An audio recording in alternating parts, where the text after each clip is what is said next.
Atenção! Começa agora uma teleaula de História do Ensino Médio. Você vai assistir a teleaula de número 58.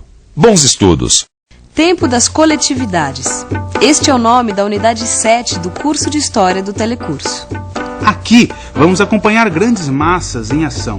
O tempo das coletividades é o tempo das manifestações, de multidões em praças públicas e da preocupação dos governos em atendê-las, cooptá-las e controlá-las. Na África e na Ásia, ocorre a luta pela descolonização, derrubando mitos de inferioridade ou incapacidade de autogoverno. Nos Estados Unidos, a sociedade de massa cria uma nova realidade nos meios de comunicação e entretenimento, e que ganha o mundo, especialmente a música, a propaganda e o cinema de Hollywood. No Brasil, o trabalhismo, o populismo e o avanço efetivo da pressão das massas misturam-se, compondo uma fase de especial radicalismo na nossa história.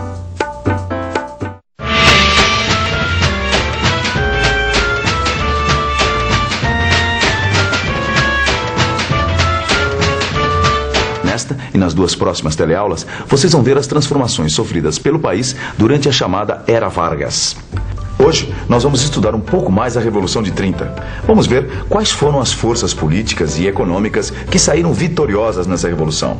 Vamos conhecer as principais transformações que a Revolução de 30 provocou no país. E vamos entender como Getúlio Vargas conseguiu ficar no poder durante 15 anos seguidos.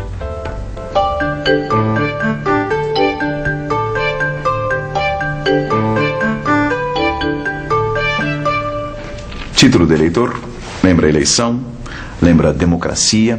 E democracia faz a gente se lembrar das nossas últimas teleaulas, anos 20. Pois é, lembra? Naquele momento, o país estava prestes a viver um momento democrático. Mas não foi exatamente isso que aconteceu. Com a Revolução de 30, as coisas mudaram de rumo. Outubro de 1930. Uma revolução transforma o Brasil. Uma das primeiras medidas adotadas pelo governo revolucionário é o fechamento do Congresso Nacional e das Assembleias Legislativas estaduais e municipais. Getúlio Vargas passa a governar através de decretos-leis. Ele limita o poder dos estados. Os governadores que haviam sido eleitos pelo voto direto são substituídos por interventores nomeados diretamente por Vargas. O Executivo Federal se torna todo-poderoso. Uma ditadura se instala no país. Diferentemente do que acontecia na República Velha, o Estado que se implanta a partir de 1930 é mais intervencionista, mais centralizador. A integração nacional é maior, mas a autonomia dos estados é menor. As tradicionais oligarquias rurais continuam fortes, mas o seu poder diminui dia a dia. A economia continua voltada basicamente para a agricultura. A diferença é que agora passa a existir uma preocupação crescente em acelerar a industrialização do país. O papel das Forças Armadas é redimensionado, principalmente no caso do Exército. Além de garantir a ordem interna, as Forças Armadas passam a ser suporte para a criação de uma indústria de base nacional.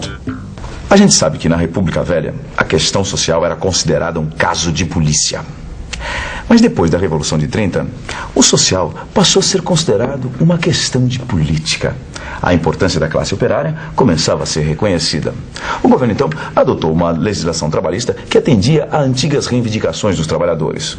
Só que, em compensação, começou a meter o bedelho na atividade sindical. Os sindicatos ficavam vinculados diretamente ao Ministério do Trabalho.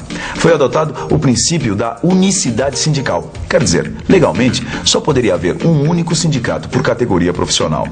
Mesmo a sindicalização não sendo obrigatória, o movimento operário acabou se enquadrando no sistema. No início, a resistência ao enquadramento sindical foi muito forte. Houve protestos e, consequentemente, muitas prisões. Mas, aos poucos, os trabalhadores foram cedendo. Além da repressão do governo, havia também a pressão das próprias bases operárias. E isso acontecia por um motivo muito simples. Só os trabalhadores que fossem oficialmente sindicalizados é que poderiam gozar dos benefícios sociais criados depois de 1930, como férias, regulamentação do horário de trabalho, regulamentação do trabalho do menor, criação dos institutos de aposentadoria e pensão e possibilidade de lutar por direitos perante as juntas de conciliação e julgamento. Mas, de um jeito ou de outro, o governo Vargas conseguiu se entender com os trabalhadores. O problema foi se entender com os setores mais liberais que tinham sido aliados de Vargas na Revolução de 30. Ao mesmo tempo em que o governo tomava medidas centralizadoras e autoritárias, os setores liberais começaram a fazer oposição ao regime.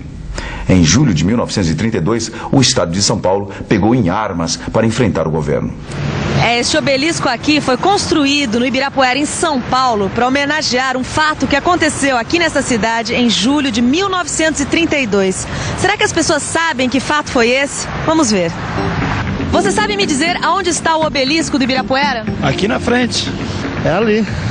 É ali, aquele ali. Você lembra alguma coisa, já ouviu falar e lembra alguma coisa sobre o que foi a Revolução de 32? Já ouvi falar. 32 não. Ah, faz muito tempo. Não me lembro mais não. Não sei. Não tô gravado, não sei de dizer isso. Este obelisco foi inaugurado depois de 1932, mas ele é homenagem a um fato que aconteceu aqui naquele ano.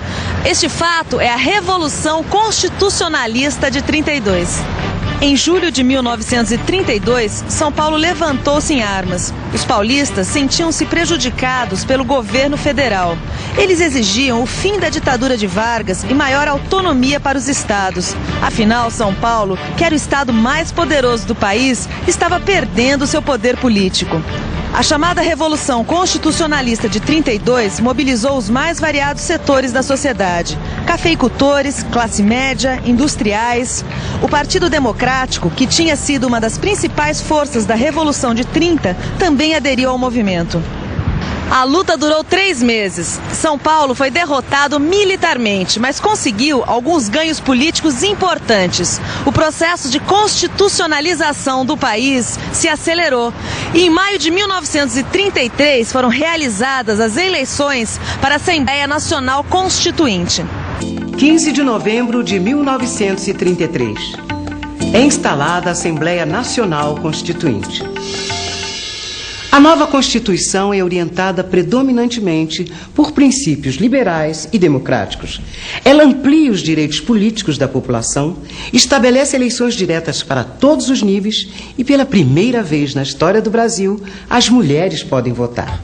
A nova Constituição retoma o princípio da liberdade e da autonomia sindical que havia no país antes de 1930. O Brasil é definido agora como uma república federativa. Projetos mais centralizadores convivem com projetos mais autonomistas. Algumas medidas nacionalistas são adotadas. As jazidas minerais e as quedas d'água são consideradas básicas para a defesa econômica ou militar do país. E, por isso, devem ser nacionalizadas progressivamente. A Assembleia Nacional Constituinte foi instalada com a finalidade de elaborar uma nova Constituição para o país e eleger um presidente da República. Em julho de 1934, Getúlio Vargas foi eleito presidente da República, com a maioria dos votos dos deputados constituintes. Com o encerramento dos trabalhos, a Assembleia Nacional Constituinte foi transformada em Congresso Ordinário. As eleições diretas para a presidência da República estavam marcadas para 3 de janeiro de 1938.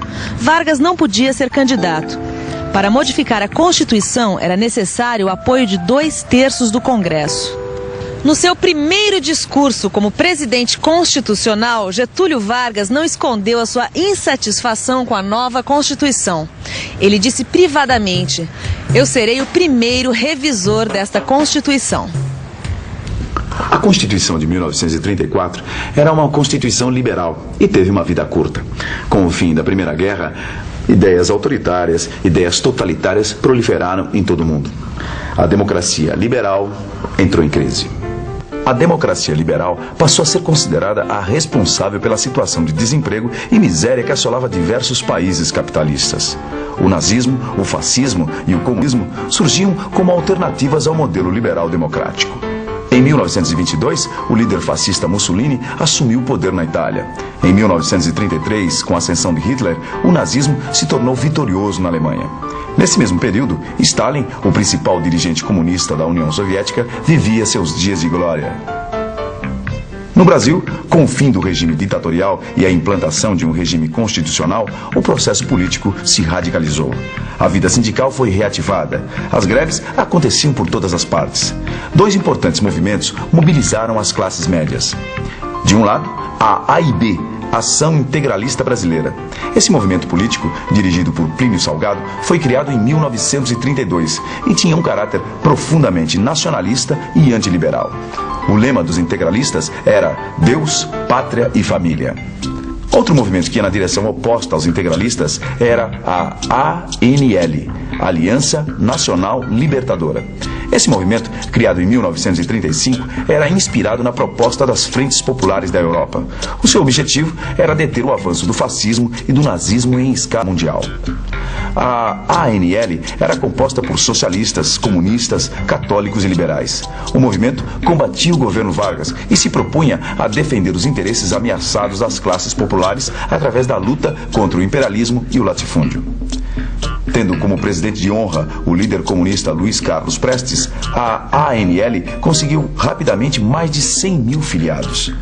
Como resposta às mobilizações populares, o governo preparou uma série de medidas repressivas, entre elas a Lei de Segurança Nacional. Julho de 1935. A Aliança Nacional Libertadora é colocada na ilegalidade. A partir daí, a proposta do Partido Comunista de derrubar o governo Vargas através de uma insurreição armada começa a ganhar força. A proposta ganha a adesão de alguns militares remanescentes do tenentismo. Em novembro de 1935, estoura uma revolta liderada pelos comunistas. A rebelião fica restrita às cidades de Natal, Recife e Rio de Janeiro, e é rapidamente vencida. Mesmo assim, deixa graves consequências para o país. O comunismo passa a ser considerado o inimigo número 1 do governo. Milhares de pessoas são presas em todo o país. O Congresso passa a aprovar todas as medidas repressivas solicitadas pelo Executivo. Pouco a pouco, o Legislativo vai recuando e cedendo espaço para o fortalecimento de Vargas. Em setembro de 1936, é criado o Tribunal de Segurança Nacional. Esse tribunal passa a julgar os crimes das pessoas acusadas de envolvimento com o levante comunista. Entre essas pessoas está Pedro Ernesto, prefeito do Distrito Federal. Vargas se aproveitou do chamado fantasma do comunismo. Ele fez a coisa parecer maior do que era. Consolidou sua aliança com os militares, com a igreja, com os empresários e com os integralistas. Vargas também interveio nos estados que demonstraram maiores resistências e afastou diversos oficiais legalistas dos cargos de chefia. Em 1937, Vargas deu seu golpe de misericórdia, se aproveitando mais uma vez da suposta ameaça comunista. Um documento sobre uma nova revolta comunista que explodiria em breve no país foi apresentado à nação. Esse documento, que ficou conhecido como Plano Cohen, tinha sido forjado pelo próprio governo. No dia 10 de novembro de 1937, tropas militares cercaram o Congresso e Vargas apresentou ao país uma nova Constituição. Através de um golpe de Vargas, começava o Estado Novo. Mas esse é um assunto para a gente conversar outro dia. Por enquanto, você fica aí com a revisão. E atenção, se liga aí que é hora da revisão. Na teleaula de hoje, você viu que depois da Revolução de 30, Getúlio Vargas tirou a autonomia dos estados e concentrou o poder no Executivo Federal. Viu que a política do governo de enquadramento dos sindicatos teve apoio das bases operárias graças aos benefícios trabalhistas implementados por Vargas.